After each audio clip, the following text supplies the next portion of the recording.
Hello, in this episode of Alison McQuinney podcast, we explore how AI-powered search is changing how customers discover businesses.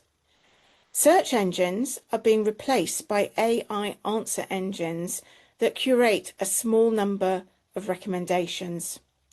This shift fundamentally changes marketing, SEO, and customer acquisition. Businesses that adapt early can gain a disproportionate advantage. Stay tuned to find out more.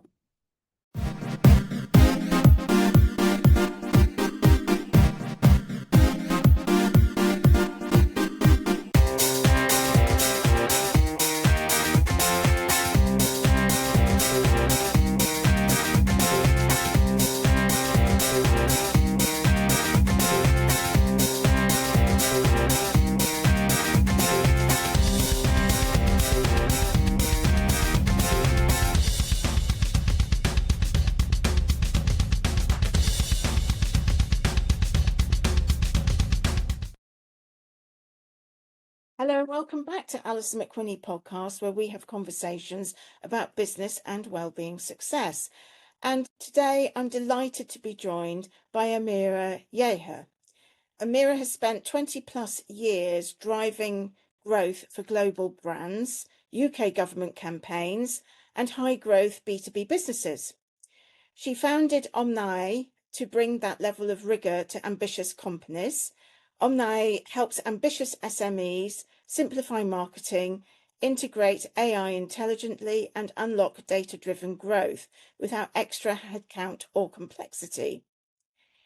AI is reshaping marketing faster than most teams can adapt. Enterprise firms are compounding advantage with data and automation, and many smaller businesses are adopting tools without any strategy. Omni was built to close that gap, giving founders and leadership teams a practical AI-enabled operating system for sustainable growth. So, Amira, I'd like to hand over to you for further background and further introduction before we do a deep dive into the podcast. Yes, good morning, Alison. Thank you very much for inviting me on this podcast. You're most welcome. I'd like to start by sort of just adding a little bit more background in that about 2 years ago, I started to hear about AI. And I come from obviously a marketing background and definitely a non-technical background. So I've got no technical IT capability at all. And I was just completely amazed at how accessible and revolutionizing AI was, how it was giving me skills and capabilities, enhancing, areas that, I didn't have. So for example, encoding, things like that I didn't have any knowledge, and yet I was able to start dabbling in these areas. But importantly, I could see how marketing and the creative industries would be impacted by this technology and the speed at which it was developing. And importantly, the quality of output was just a light bulb moment for me. So when I started dabbling about 2 years ago, it was just like, it was wow. But like within a year, it was like, wow, this is just, really, it's mind blowing. Mm. And that's really what compelled me to leave the business that I was in and set up my own business. And just to add that, I'm one of these lifelong learners as well. So I did a PhD a few years ago, and I'm also now doing a PhD. Sorry, I did an MBA a few years ago. Now I'm doing a PhD at Kingston University on generative AI and digital transformation as well. Wow. Yes. So, yeah, just because I feel there's so much relevance in digital transformation and generative AI, it's kind of rewriting the landscape quite a lot, significantly. Yeah. So yeah, that's a little bit more background, but thank you for that intro. No, you're most welcome. So what do you mean by an AI visibility problem? Yes, so speaking to small businesses, I'd say that most of them would say they have a Google problem. Like, we don't appear on Google. But I would say that they also may have an AI visibility problem.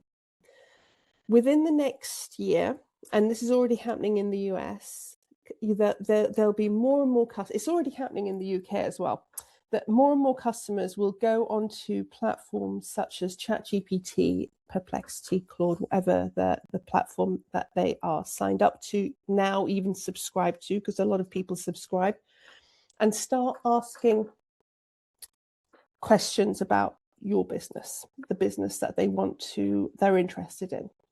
So I think customers are no longer searching, they're asking.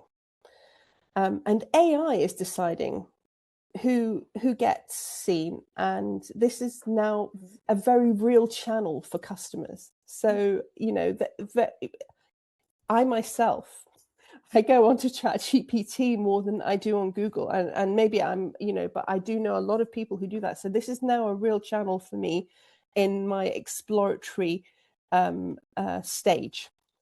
And it also influences my purchase stage as well. So the real issue is this, basically. AI doesn't see your business the way humans do. And businesses aren't recognizing AI like customers are. So you've got like a twofold concern here. Mm-hmm. And how is AI search different from Google as we know it? Yes. So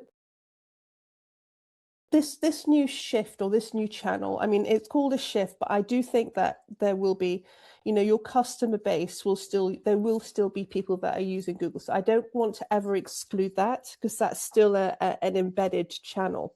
It's just that maybe it will reduce, and definitely there will be people using generative AI. So a new channel, it's a new channel, if you like, and customers are moving from search engines to answer engines. So they're now, I'll explain that a bit more. So instead of getting 10, 15 or a page of Google links, users or your customer will now get 3 to 5 curated options to your question. And most customers are likely to pick one of those. So the game is no longer just about ranking on a page one of a Google search, but it's also about being one of the few businesses that AI selects. So what does this customer journey now look like? So think about how someone finds a service or a product today. So say, for example, Alison, you're looking for a family lawyer. You'll probably go onto Google and you'll looking for a family lawyer in Kingston or in Richmond or whatever. And it will just come out with, obviously, you're paid the ones that are paying for advertising, but also a list of others. You'll probably go through, scroll, compare, click, and then make your decision. You may have some other influences like recommendations as well. And, some other things may be influencing it. But especially with legal, but if other products, maybe not. Okay, so you then select, decide, call that person, make your appointment. What's happening now is that a customer can ask a ChatGPT or a generative AI tool a question in natural language. So, and with more detail. So it may be like, I'm looking for a family lawyer in Richmond that's within this price range. So you could specify price range that has experience with, divorce, okay? Divorce and young children. And you could really go into that level of detail. AI will interpret the intent that you've put forward. It will filter the options and it will present you with a shortlist. Your website, as the legal person, is no longer the only destination.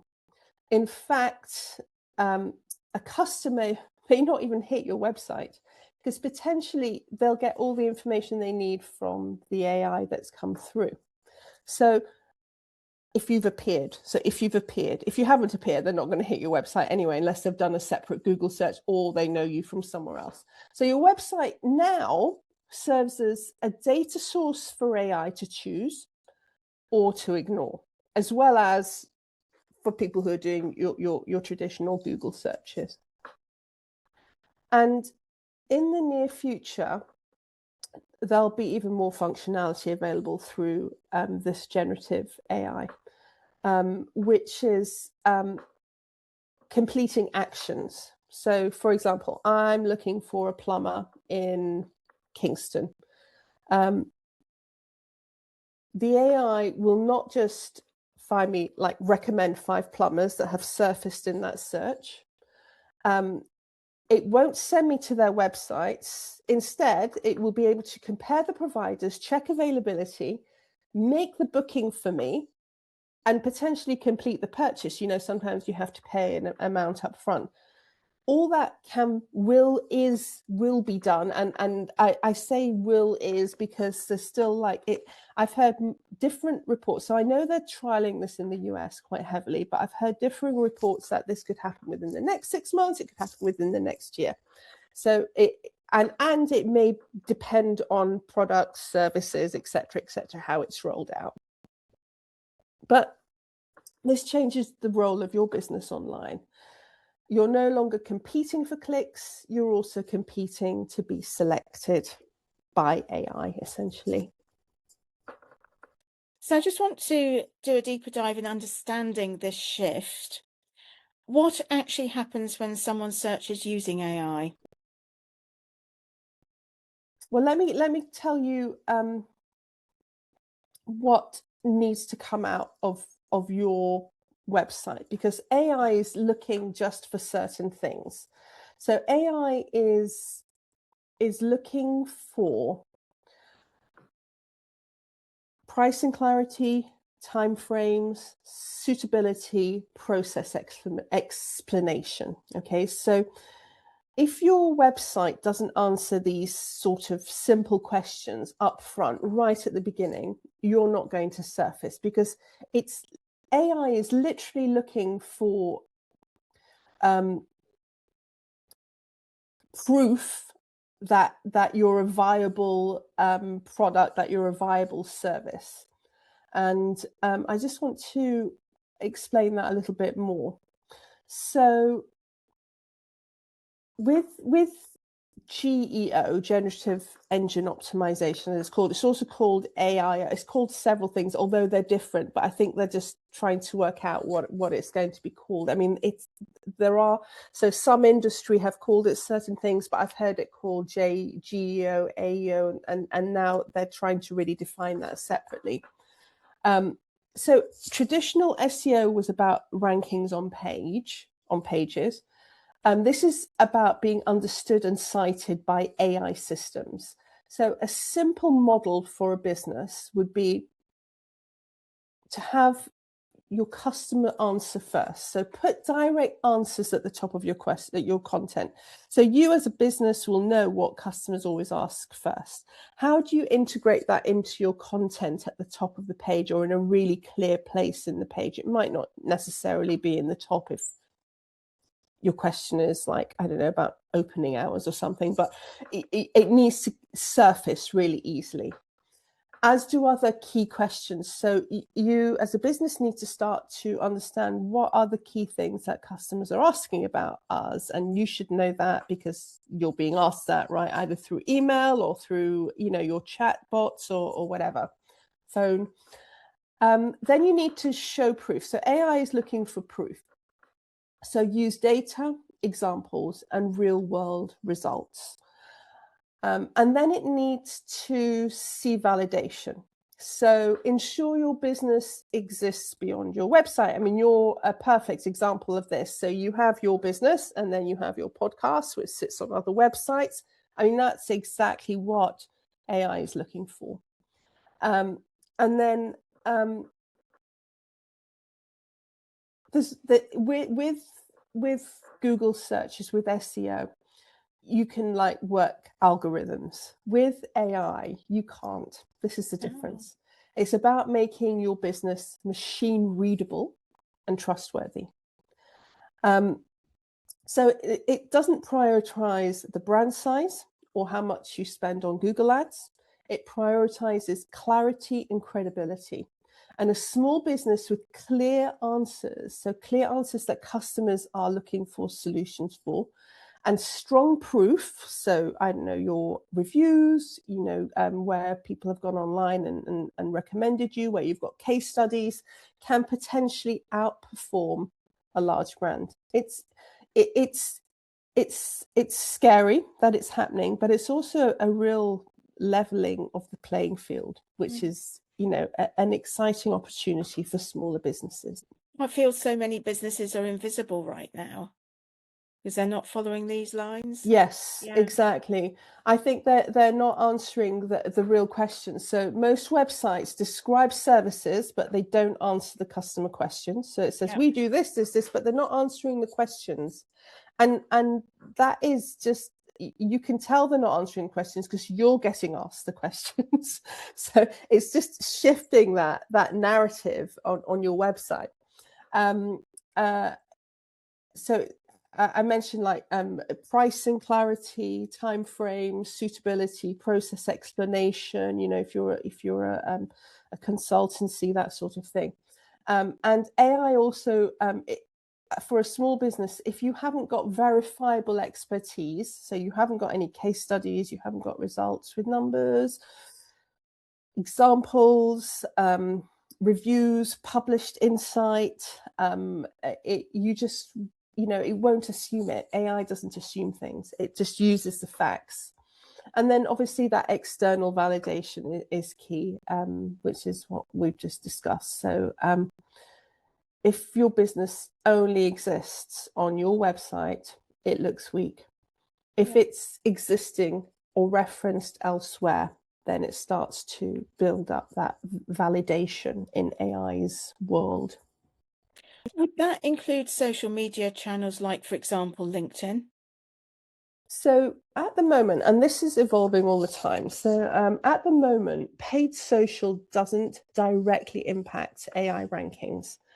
So you can't buy your way into ChatGPT or Perplexity or AI recommendations right now. That's not an option.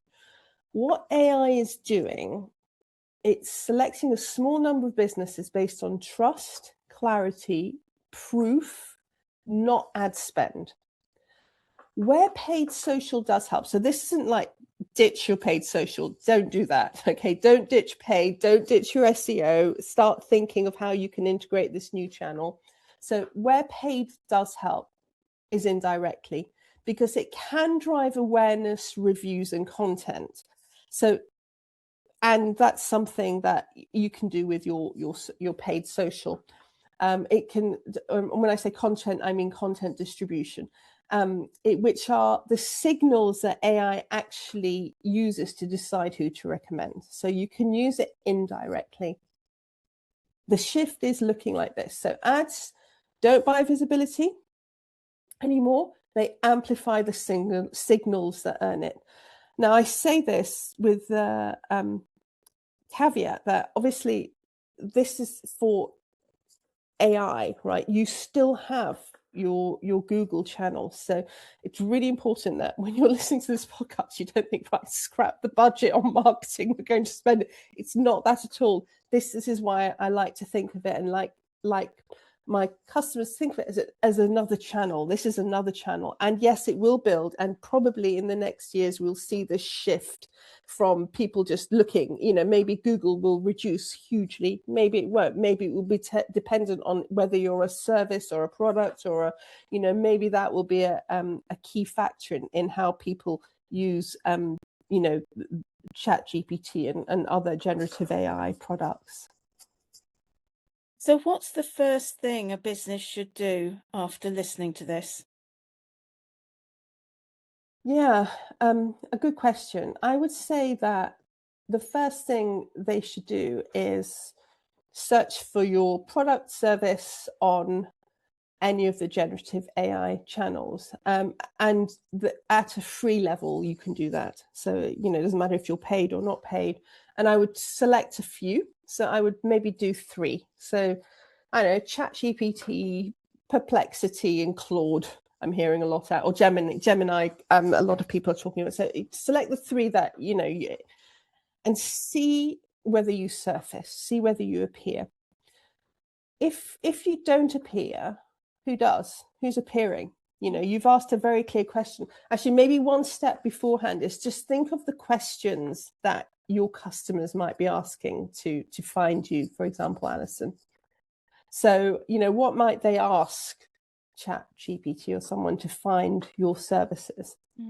And then do your search, see who appears, and if not, who is appearing. So if you don't appear, who is appearing? Go onto their websites, do a little bit of a recce, and analyze why they're being cited instead of you. Okay, that it sounds a little bit of a long-winded, but just see what, you know, it might be, well, they're bigger than me or whatever, but it might not be that at all. It might be that, you know, they've got lots of Trustpilot recommendations, or they've got, you know, a blog, or it could be multiple reasons. So have a look and see what have they got that you haven't got. And that's a good sort of gap analysis to do. Today, you could do that today and just see, right, why, and if you are appearing, by the way, well done. That's great news. Because I'm sure you'll be used as a comparison for other businesses that are similar to yours. But if you are appearing, that's great. I did a bit of a cheeky because I went on to Chat GBT and put in my name and said, tell me about Alison McQuinney. And it told me about an Alison McQuinney in California who is a film director. Right. I thought, well, that's definitely not me. So I then put into ChatGPT, check out this website and tell me about this Alison McQuinney to redirect it to me. Whether it will hold or not, I don't know. But I thought I'd have a go. Yeah, I mean, a good way of doing it is like, if what do you think someone would be looking for to come to you for your services? Like, what question or what solution would they be looking for? I think there are several different solutions. So one would be healing, obviously, because I'm a healer. Another would be advice in the well-being field, in the business field as well. Another would be coming to an event like a retreat to really relax.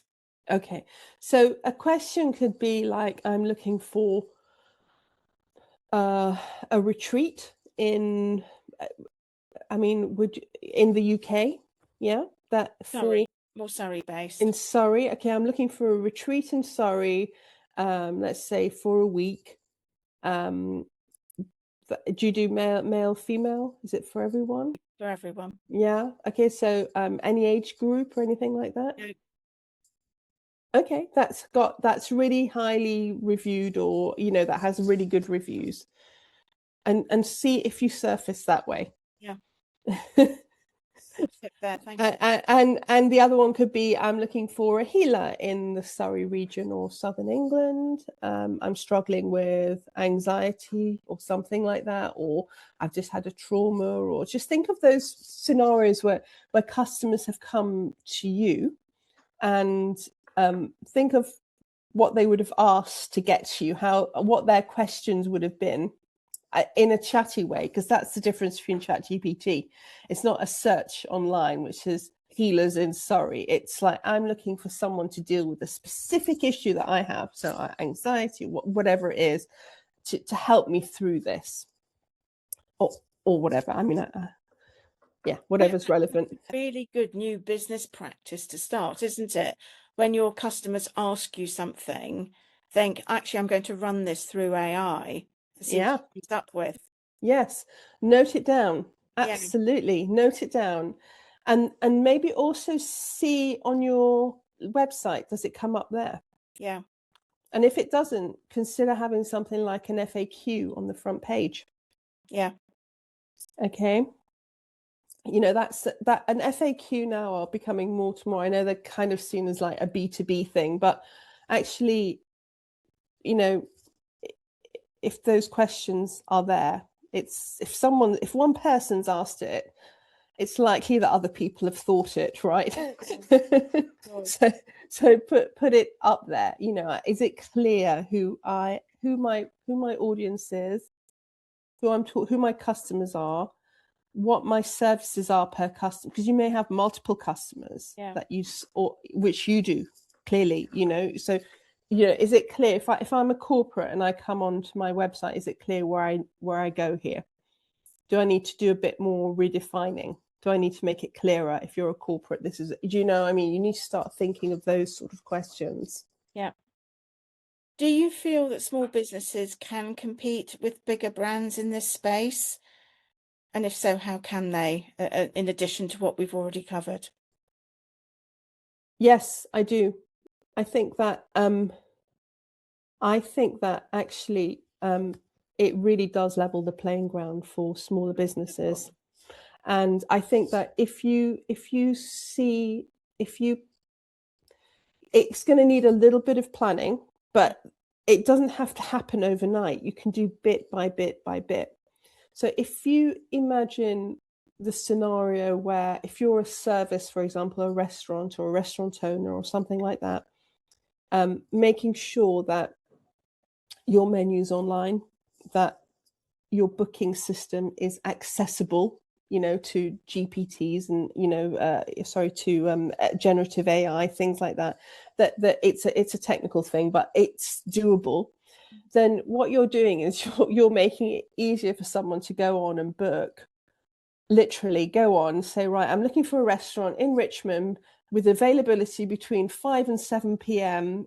Either, I don't know, Ottolenghi, the Ivy, whatever, or a small, Napoli on the, whatever it's called, Napoli on the, whichever one it is. And maybe if Napoli on the road is the one that's got its, booking system up and running and ready, they'll go for it. It's there.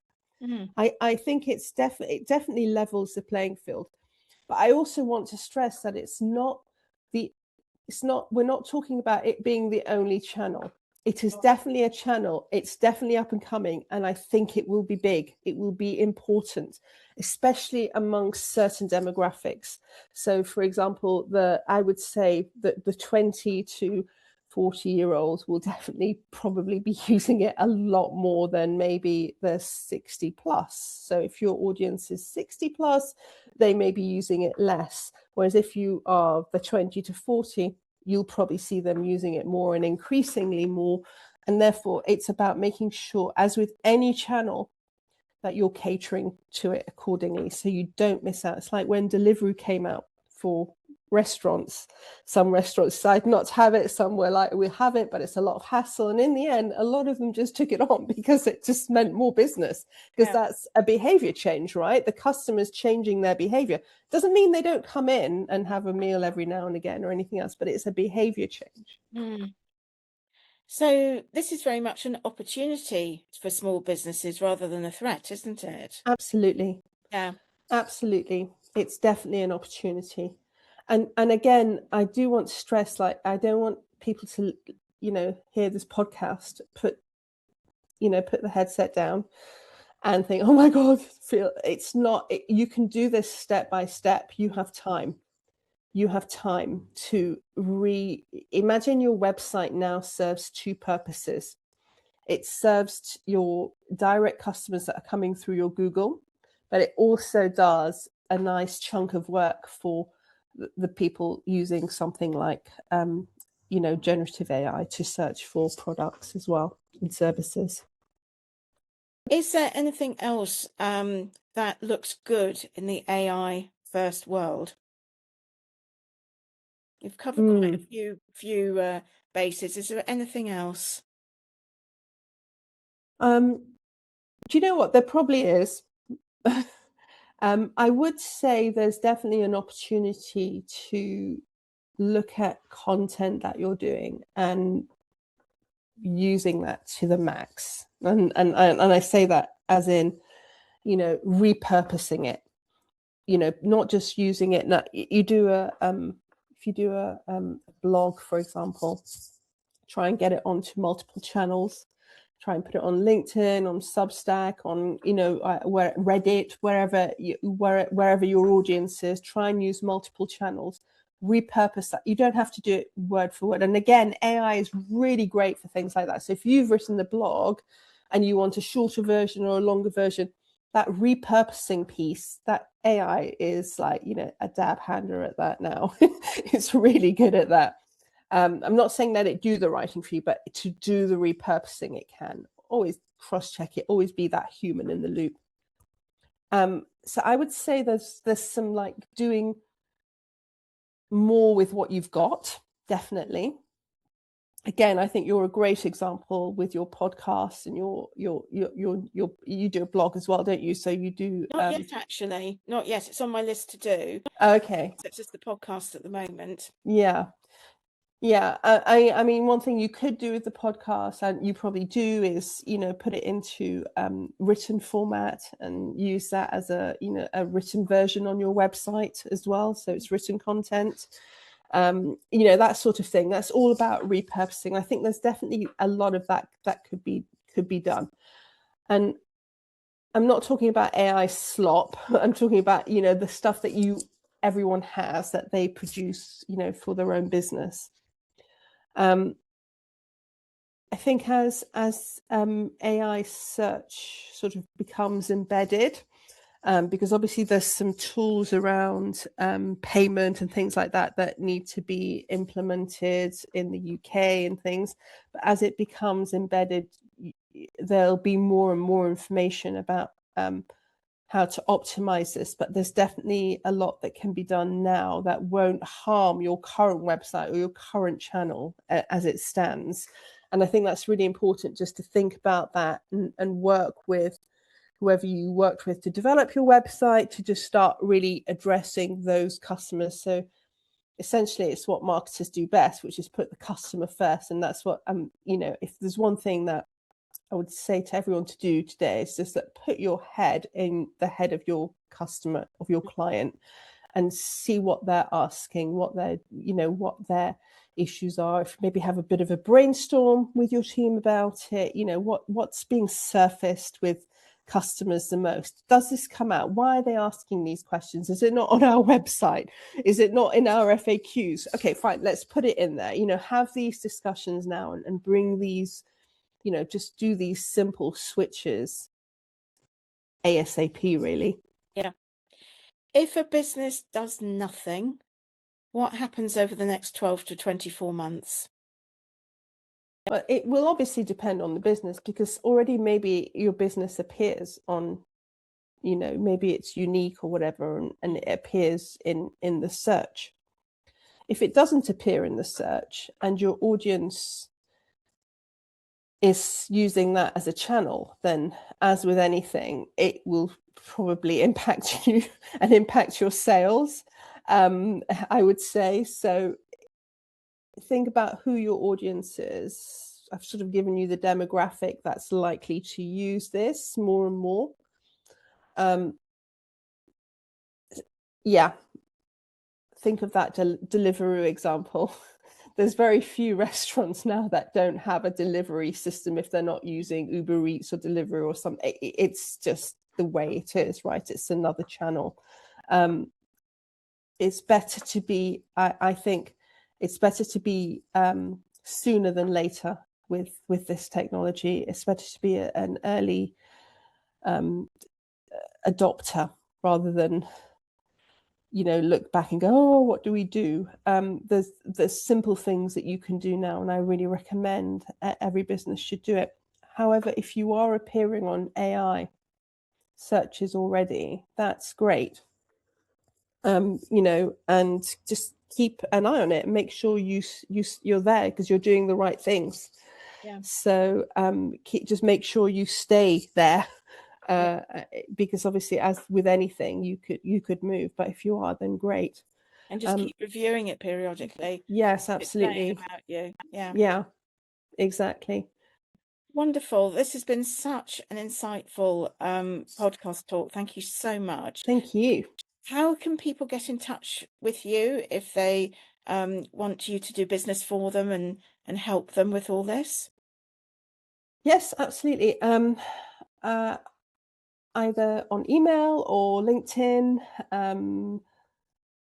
So we can obviously at Omni, I can support businesses navigate this.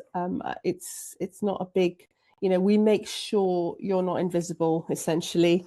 And we can look at other AI as well across your business and how to integrate it. I mean, there's multiple concerns at the moment with AI and small businesses with all these apps and tools. And, I've spoken to business owners that have, 20 plus apps, and some that, and AI tools, let's say, and some that don't use any. And both of those are probably struggling. It's how do you maintain your competitive advantage? So shall I give you my email now, or that would be brilliant? Yes, and it will pick it up. Okay, so just say it out aloud. Say it out. Okay, I have to spell it. So my name is Amira Yeha, Amira, and my surname is Yehia, and you can find me on LinkedIn. Alternatively, you can email me on amira.yehia at Omni, so OMNAI marketing.co.uk. Lovely. Thank you so much for coming on the podcast. It's been a really good, informative session that I've certainly learnt lots from, and I'm sure a lot of viewers will too. Thank you so much. Thank you for having me. You're most welcome. I would be most grateful if you would please subscribe to my channel here so that I can help grow the channel and reach more people. Thank you so much. Your subscription would be much appreciated.